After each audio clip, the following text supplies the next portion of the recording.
Alright,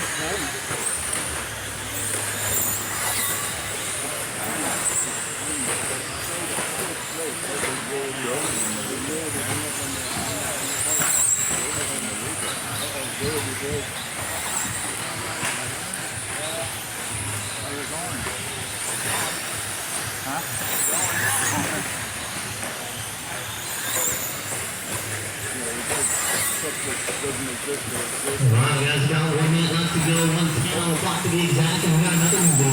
Joe Lettina. Now, Ryan Rorschach taking the race lead. So we've got Rudy up at TQ, not going to happen this round, he's off the track. So we'll see Rudy at TQ, Schultz at TQ, neither of them are going to TQ this one, I don't think. So we got Levin in the mix now, Jackie in the mix, Myrick's in the mix. Those guys, the top three are less than a second apart from each other. 40 to go, guys, 40 to go.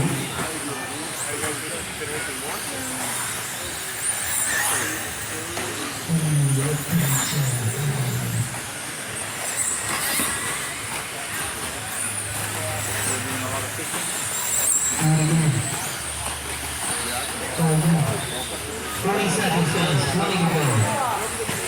So Joe, 7/10 lead. Now, the kicker here being a 15-lap run as well, because one more tiebreaker, that would be the only 15-lap run. So, this is good stuff from Lemon if he can keep it. Oh my God, Wires now.